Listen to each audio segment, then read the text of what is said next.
She explained about spiritualized mind, higher mind, illumined mind, and intuition, and the overmind.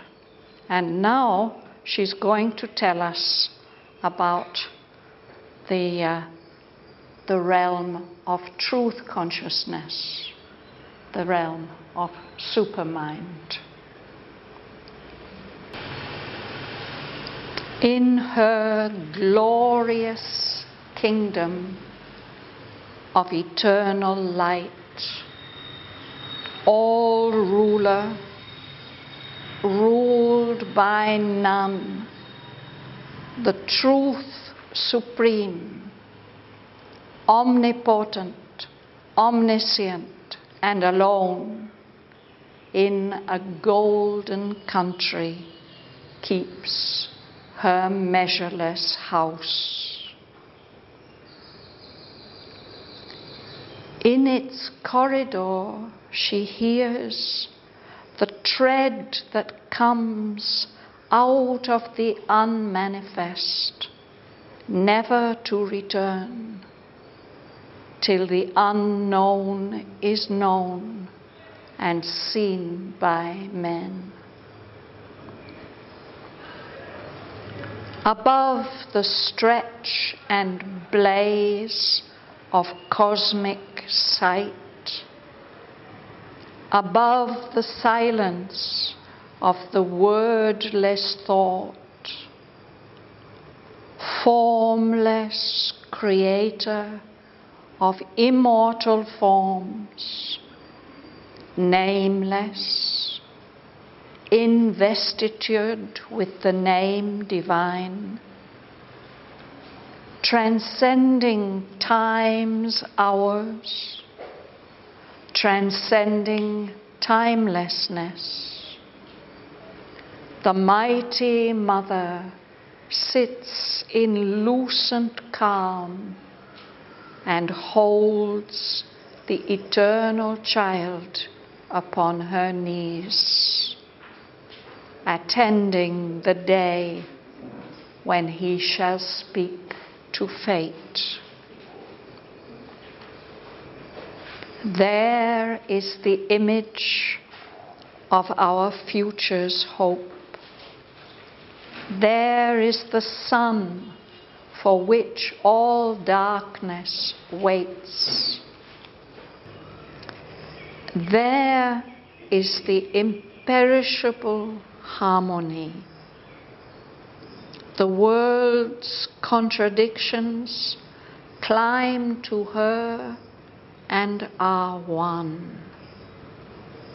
There is the truth of which the world's truth are shreds, the light of which the world's ignorance is the shade, till truth draws back the shade that it has cast.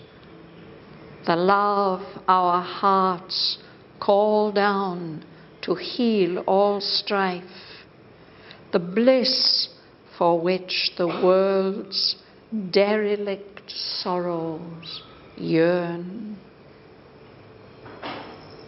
Thence comes the glory sometimes seen on earth, the visits of Godhead to the human soul, the beauty and the dream on nature's face.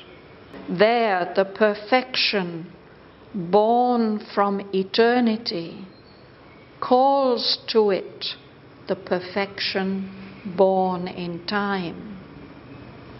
The truth of God surprising human life, the image of God overtaking finite shapes. There, in a world of everlasting light, in the realms of the immortal supermind, truth, who hides here her head in mystery, her riddle deemed by reason impossible in the stark structure of material form, unenigmaed lives, unmasked her face, and there is nature and the common law of things. There, in a body made of spirit stuff, the hearthstone of the ever-living fire, action translates the movements of the soul. Thought steps infallible and absolute, and life is a continual worship's rite, a sacrifice of rapture to the One, a cosmic vision, a spiritual sense feels all the infinite lodged in finite form, and seen through a quivering ecstasy of light, discovers the bright face of the bodiless. In the truth of a moment, in the moment's soul, can sip the honey wine of eternity. The one mystic, infinite person of his world multiplies his myriad personality. On all his bodies seals his divinity's stamp and sits in each immortal and unique. The immobile stands behind each daily act, a background of the movement and the scene, upholding creation on its might and calm, and change on the immutable's deathless poise. The timeless looks out from the traveling hours. The ineffable puts on a robe of speech where all its words are woven like magic threads, moving with beauty, inspiring with their gleam. And every thought takes up its destined place, recorded in the memory of the world. The truth supreme, vast and impersonal, fits faultlessly the hour and circumstance. Its substance a pure gold, ever the same, but shaped into vessels for the Spirit's use. Its gold becomes the wine jar and the vase. All there is a supreme epiphany. The all-wonderful makes a marvel of each event. The all-beautiful is a miracle in each shape. The all-blissful smites with rapture the heart's throbs. A pure celestial joy is the use of sense. Each being there is a member of the self, a portion of the million-thoughted all, a claimant to the timeless unity, the many sweetness, the joy of difference, edged with the intimacy of the one.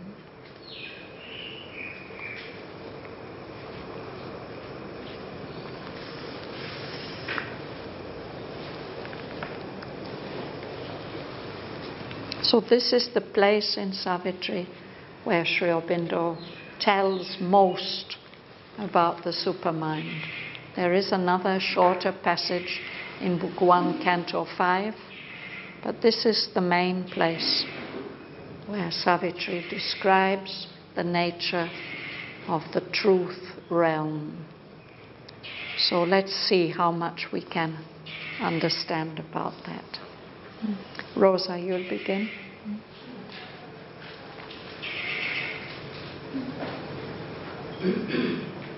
In her glorious kingdom of eternal light, all rulers ruled by known the truth to be omnipotent, omniscient, and alone. In a golden country, her measureless house, in its corridor, she hears the tread that comes out from the unmanifest, never to return till the unknown is known and seen by man.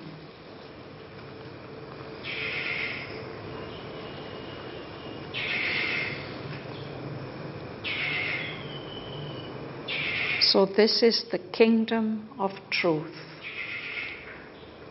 her glorious kingdom of eternal light. And there, truth is the all-ruler. She rules everything. And she is not ruled by anything. She's the supreme ruler, the supreme truth. Omnipotent, all-powerful, omniscient, all-knowing, and alone. She rules alone. There she keeps her measureless house, her house that is vast and infinite, but she keeps it in a golden country. Gold is the color and the substance of the supramental world. And there, in that measureless house, there is a corridor. There's a passage coming. And in a passage she hears approaching the footsteps, the tread that comes out of the unmanifest, out of what is not yet manifested, all the infinite possibilities of the one. Things pass through that corridor into her truth world.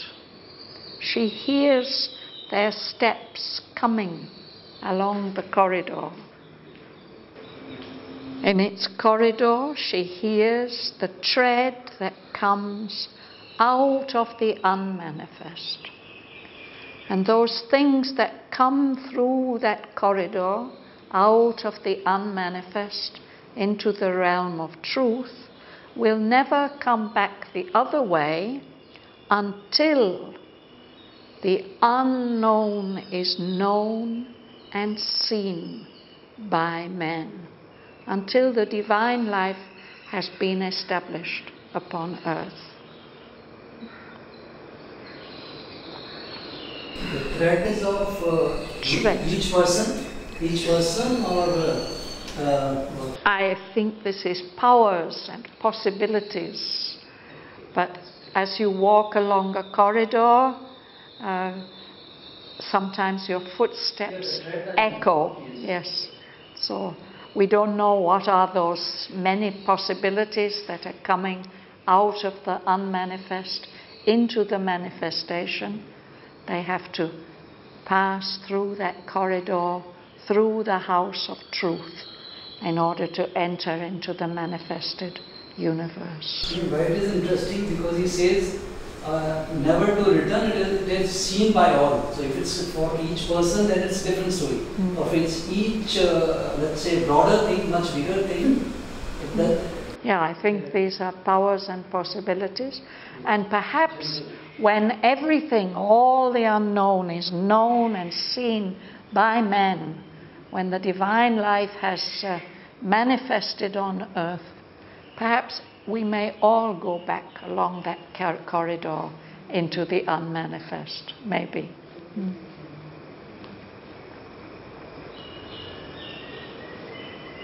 Okay, Martin? Above the stretch and blaze of cosmic light, above the silence of the world restored, formless creator of immortal forms, nameless, investitured with the name divine, transcending time's hours, transcending timelessness, the mighty mother sits in youth and calm, and holds the eternal child upon her knees, attending the day when he shall speak to faith.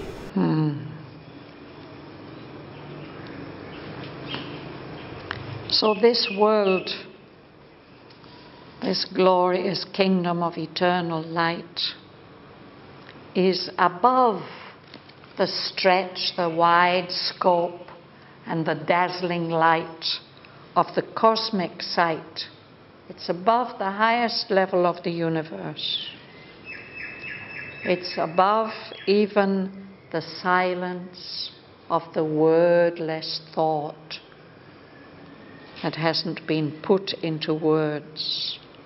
There sits the mighty mother in lucent calm, full of light all around her. Everything is very, very calm and still. She is the formless creator of immortal forms. She herself doesn't have any fixed form, but she gives birth to all the typal forms, the ideal forms, the immortal forms. She has no name. We can't think of her name. We just call her the Mighty Mother. But she is investitured with the divine, with the name divine. It's as if she puts that on as a kind of robe. We call her the Mighty Mother, Supreme Shakti, Parashakti. We give her all kinds of divine names. There, in her house where she sits, in that realm of truth, she is transcending the hours of time. She is beyond time. But she's also beyond timelessness. She can enter into time. She's not limited by timelessness. There she sits in lucent calm, and she holds on her knees the eternal child, attending. This here it means waiting for. Waiting for the day when that golden child will speak to fate and everything will change. Investitude meaning? Investitude.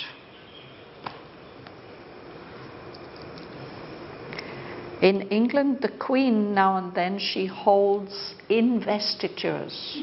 She invites people who've done some outstanding work or service to the country, and she gives them some decoration that they can wear, or some insignia, some sign, and a special ending to their names. So it means something that you can put on, which indicates your rank and your achievements. So she is nameless, but we give her these names to mark different aspects that we see in her. Who is the eternal child? The eternal child. Who can the eternal child be but the Lord himself?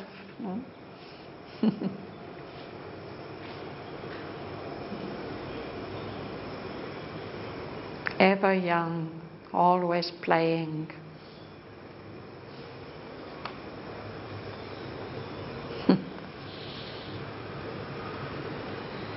Yes, Narendra, please read.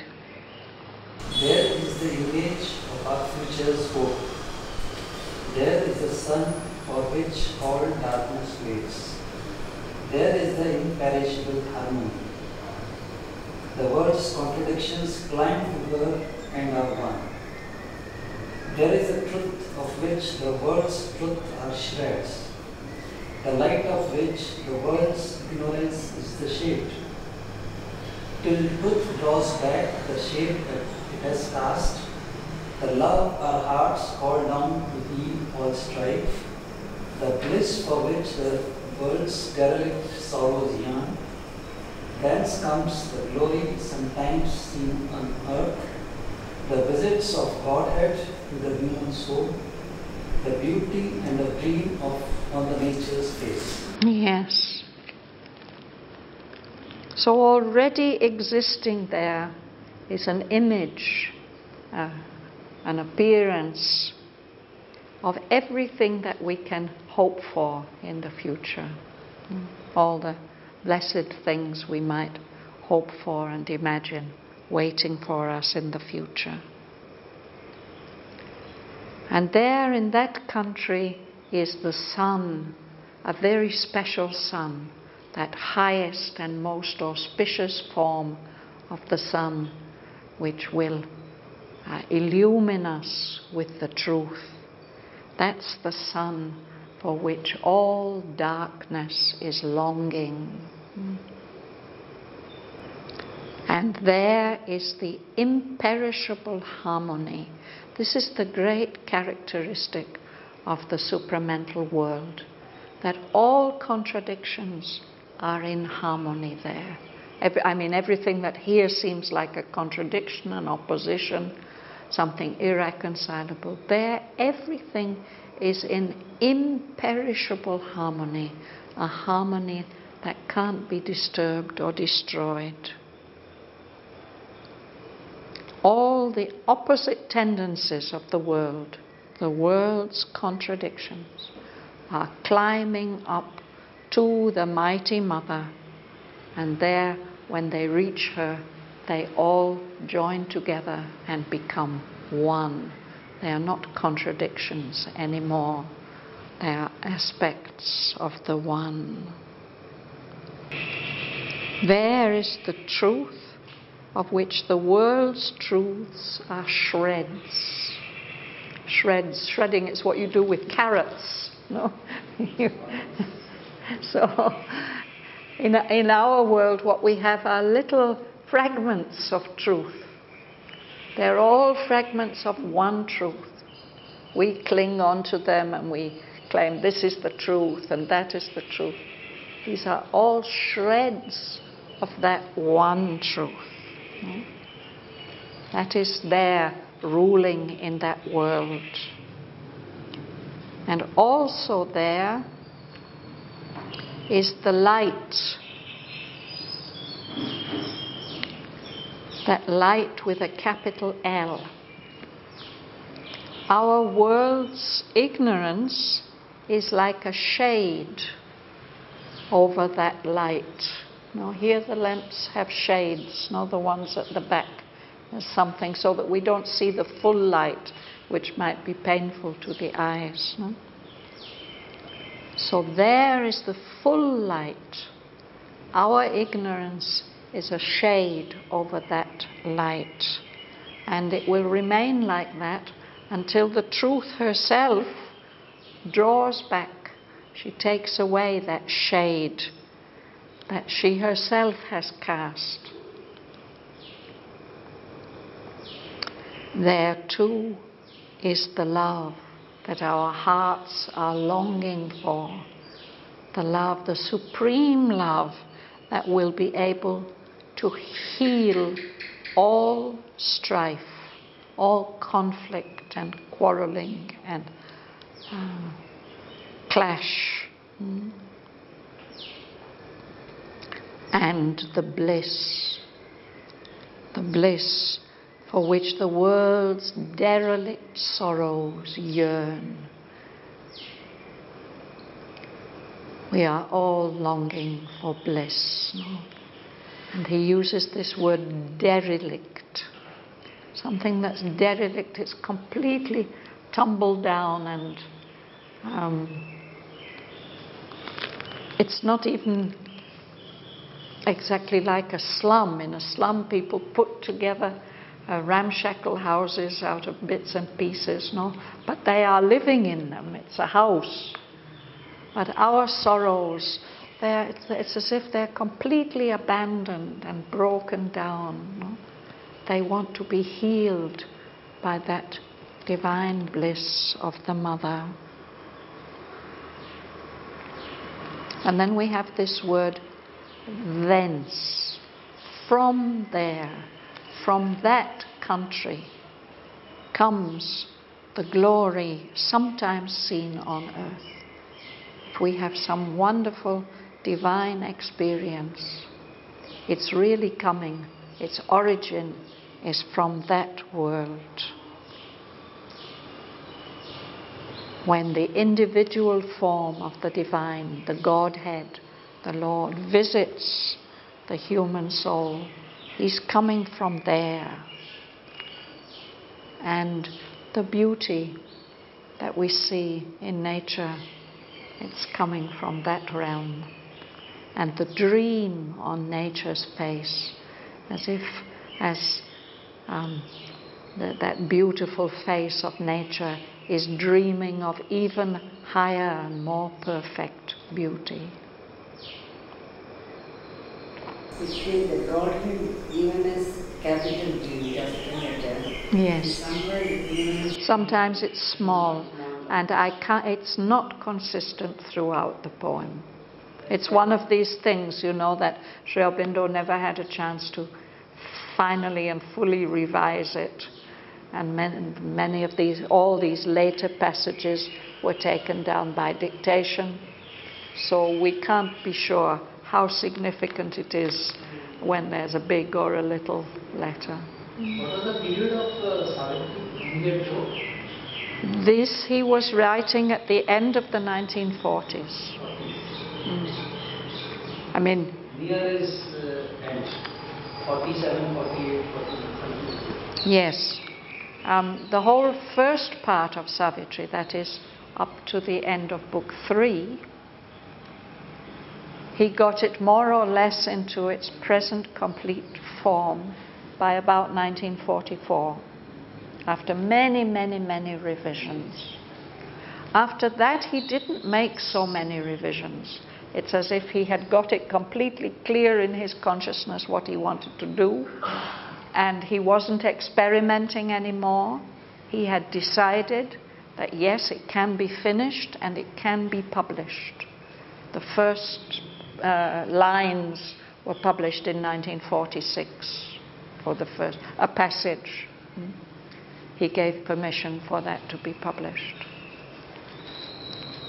So he was taking up books 4 and 5 and 6, books 4 and 5, I think, in perhaps 1946. And then, so far as we know, book 7, the book of Yoga was written in 1947, and then he went on with that. So this, I think, belongs to the late 1940s, 48, 49. Nirod Baran, in his book 12 Years with Sri Aurobindo, has attempted to give a kind of overview, but he says his memory is not good and he doesn't remember clearly. But he specifically says that when it came to books 10 and 11, Sri Aurobindo didn't hesitate. Whenever Nirod was free to take that dictation, Sri Aurobindo would just pour out the lines as quickly as he could take them. He didn't stop and think or anything like that. That was for books 10 and 11. Then when he came back to do revisions, and book 6, Canto 2 especially seems to have taken a long time, and that's what he was working on at the very end. And so books 8 and 12 did not receive final revision. But books 10 and 11, they were okay. So we can say this is, well, we will see with book 11, that's really the climax of his creative expression. But this already is getting there, no?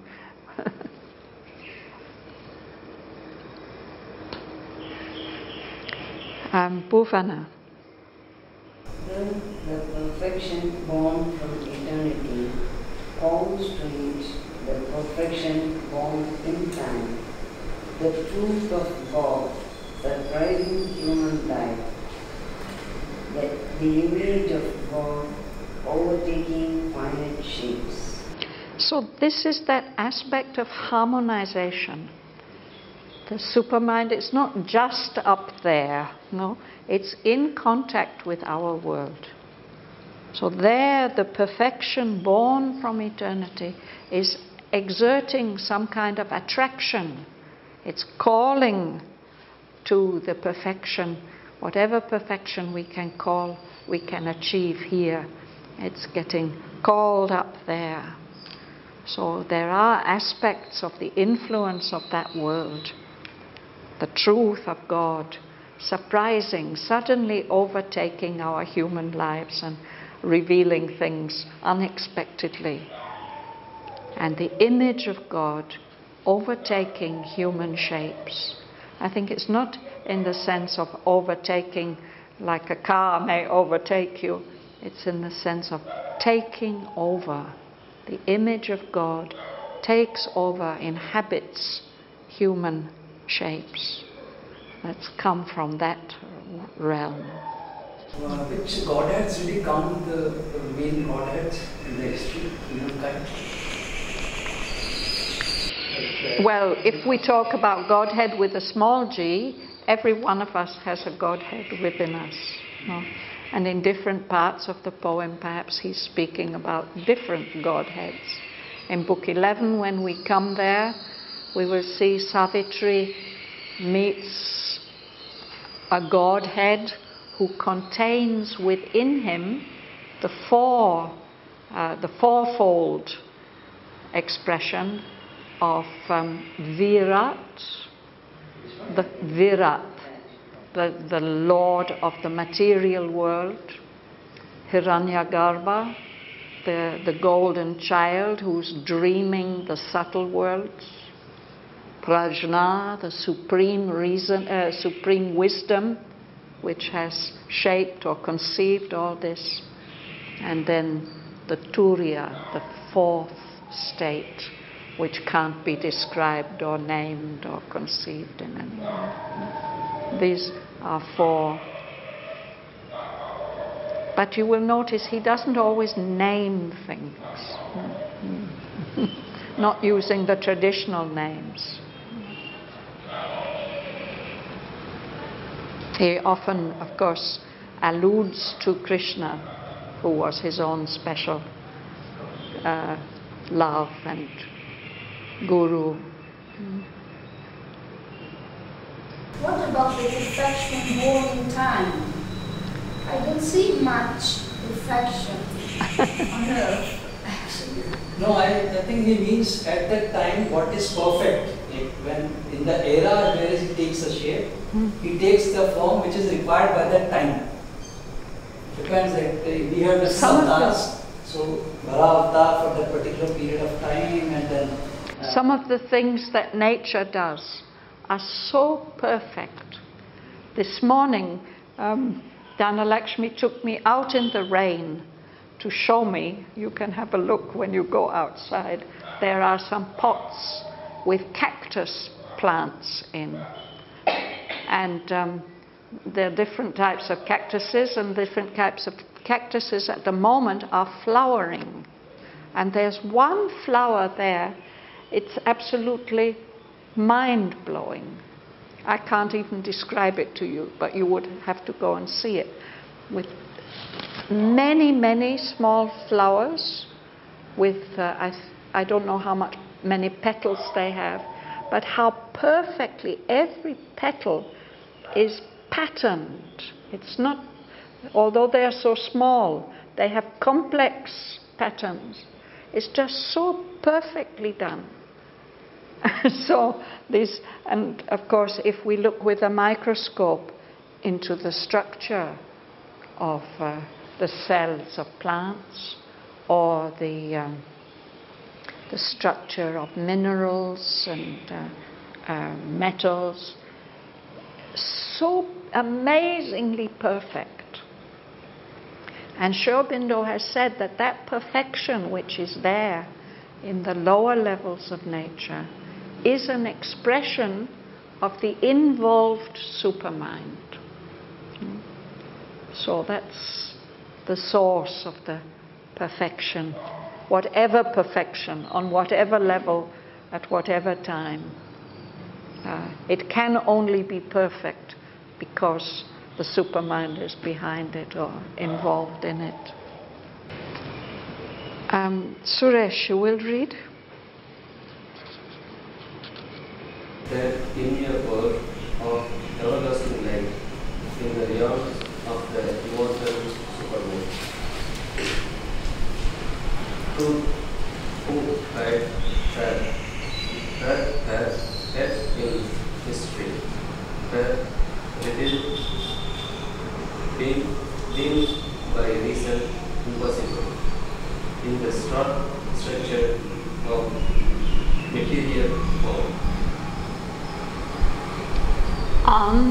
Unenigmad.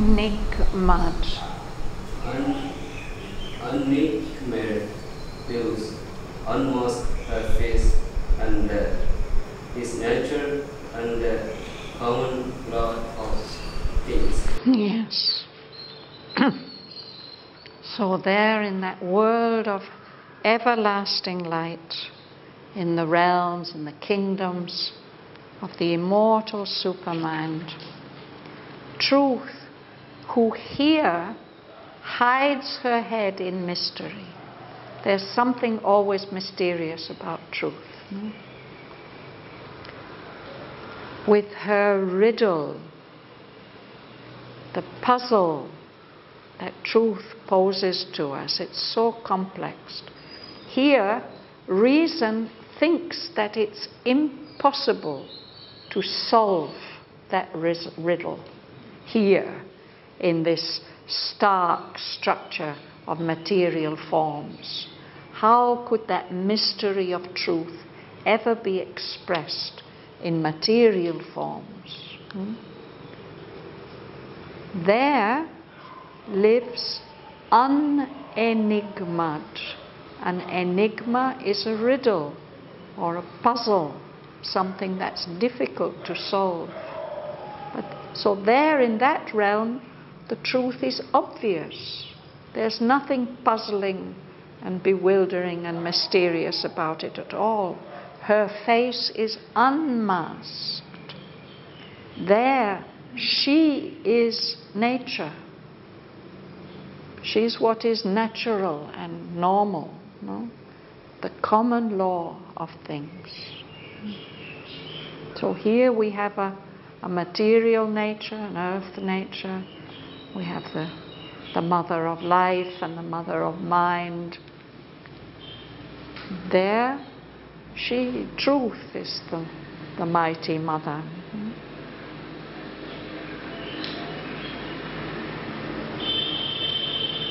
Leila, you would read?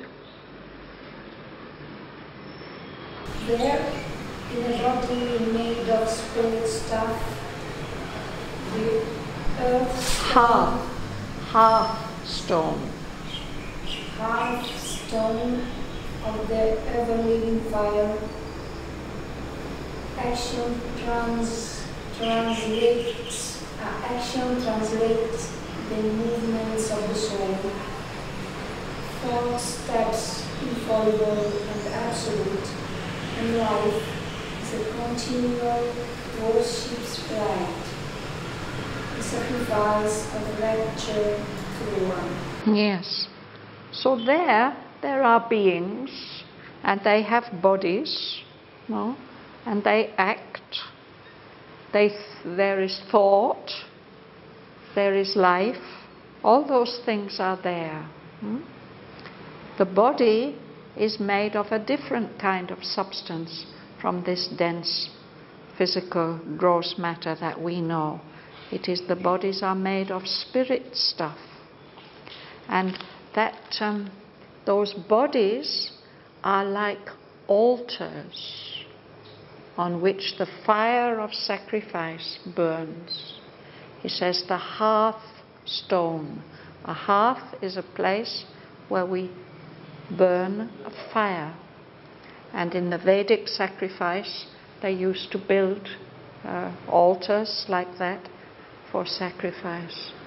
So this ever-living fire is the eternal flame of sacrifice, of offering and interaction with the Supreme. The body is that hearthstone, the foundation on which the sacrifice can be offered. So the actions, whatever actions are taken, they directly translate the movements of the soul. Unfortunately, that's not always true of us, because the body finds it difficult to respond. The life finds it difficult to respond. But there, everything is responding directly to the movements of the soul. So the thought, it's not an ignorant thought. It's a golden, vast, pure, truth thought. It's infallible. It can't make mistakes. It's absolute. It has a quality of absoluteness to it. And life is like, all the actions of life are like a continual rite of worship, a continual puja of offering, of worship and sacrifice. A sacrifice of rapture, of intense delight to the One. Lord, take all this, enjoy. Gumsun. A cosmic vision, a spiritual sense, feels the order infinite logic in finite form, and sees through a cumulative expressive light, discovers the white face of the bodiless. In the truth of the moment, in the moment the soul can shift the holy wine of eternity. Yes. So what is the consciousness like there? It has a cosmic vision, a universal vision that can see everything, even in all detail, at once. That's the power of vision. Everything can be clearly seen. And it makes use of senses, or a sense, as we do. Our consciousness makes use of our senses. No? But that is a spiritual sense which knows everything very, very intimately. So that cosmic vision and that spiritual sense feel all the infinite lodged, staying in finite form. In any finite form, all the infinite is dwelling. We can't grasp that or imagine it, but Aurobindo tells us it is so. And when we see miracles like those flowers that Dhanalakshmi showed me this morning, we can see, yes, the infinite is dwelling even in the smallest forms. So there, that's very, very obvious. And there it's possible to see through a shimmering, quivering light which is full of ecstasy, of delight. That cosmic vision and spiritual sense discovers, it can see the bright face, the bright appearance of what has no body actually, the bodiless. He may express himself through bodies or faces or forms, but he's not limited by a body.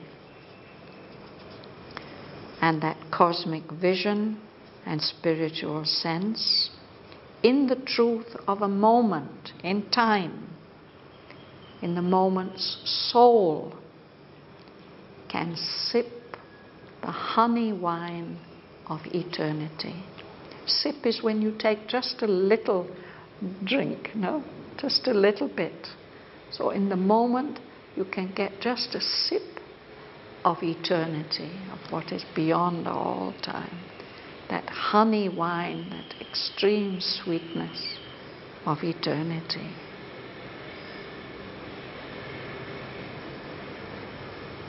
Sarojini. The spirit who is no one and Innumerable.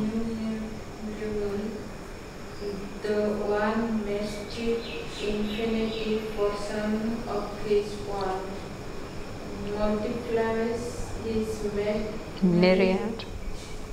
personality, one all his body cells, his divinity stamp, and sits in its immortal and unique.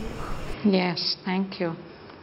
So there in that realm there is a spirit, the spirit of that world.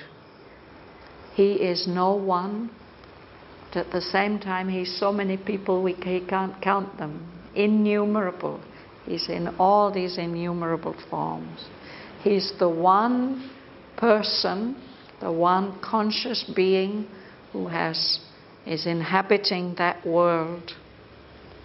But he multiplies his myriad personality into so many forms that they can't be counted. No. And on each of those individual expressions of himself, he puts his stamp, his mark, to show that his divinity is in each one of them. He sits in each one of them, immortal and unique. Each one of those expressions of the Lord is unique, different. No? Each of them is expressing some different aspect of him. That's true of us here in this world, but we don't know it. That's what our souls are here for, to be or to become unique persons of the One.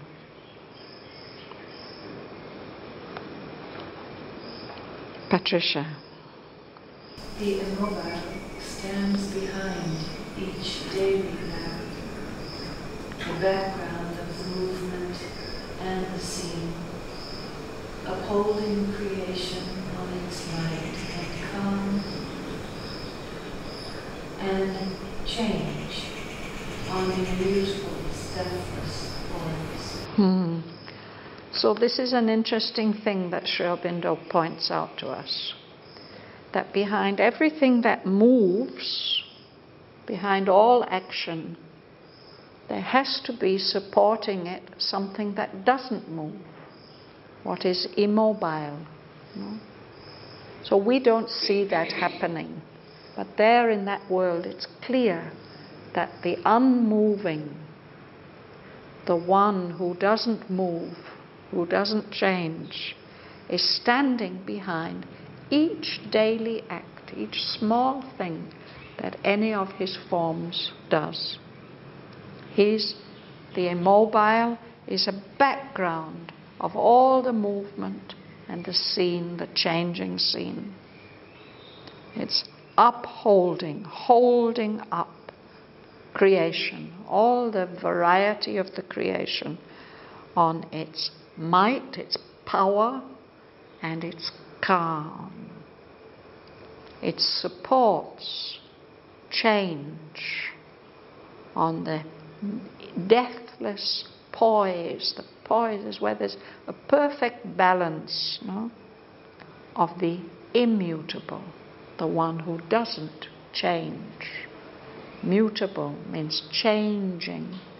That is, what is immutable doesn't change.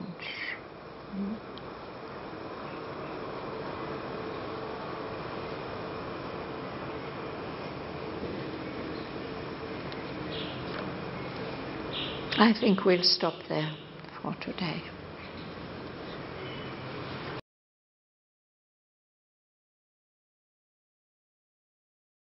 In her glorious kingdom of eternal light, all ruler, ruled by none, the truth supreme, omnipotent, omniscient, and alone, in a golden country keeps her measureless house.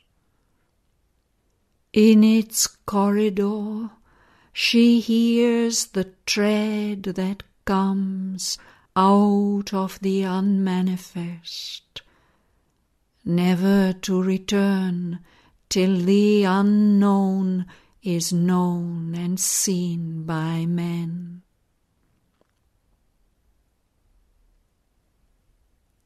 Above the stretch and blaze of cosmic sight, above the silence of the wordless thought, formless creator of immortal forms, nameless, investitured with the name divine, transcending time's hours, transcending timelessness. The mighty Mother sits in lucent calm and holds the eternal child upon her knees, attending the day when he shall speak to fate. There is the image of our future's hope. There is the sun for which all darkness waits. There is the imperishable harmony. The world's contradictions climb to her and are one. There is the truth of which the world's truths are shreds, the light of which the world's ignorance is the shade, till truth draws back the shade that it has cast. The love our hearts call down to heal all strife, the bliss for which the world's derelict sorrows yearn. Thence comes the glory sometimes seen on earth, the visits of Godhead to the human soul, the beauty and the dream on nature's face.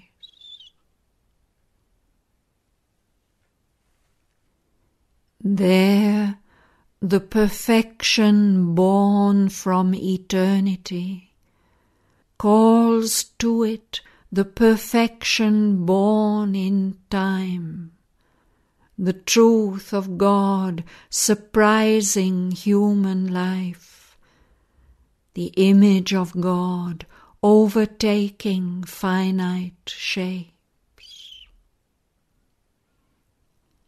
There, in a world of everlasting light, in the realms of the immortal supermind, Truth, who hides here her head in mystery, her riddle deemed by reason impossible, in the stark structure of material form, unenigmaed lives, unmasked her face, and there is nature and the common law of things.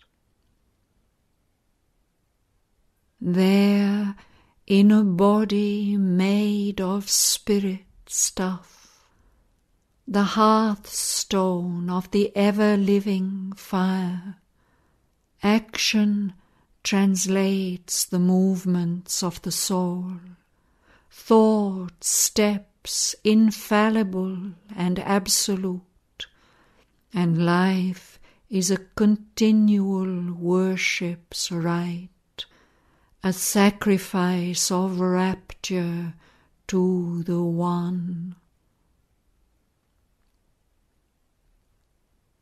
A cosmic vision, a spiritual sense, feels all the infinite lodged in finite form, and seen through a quivering ecstasy of light, discovers the bright face of the bodiless.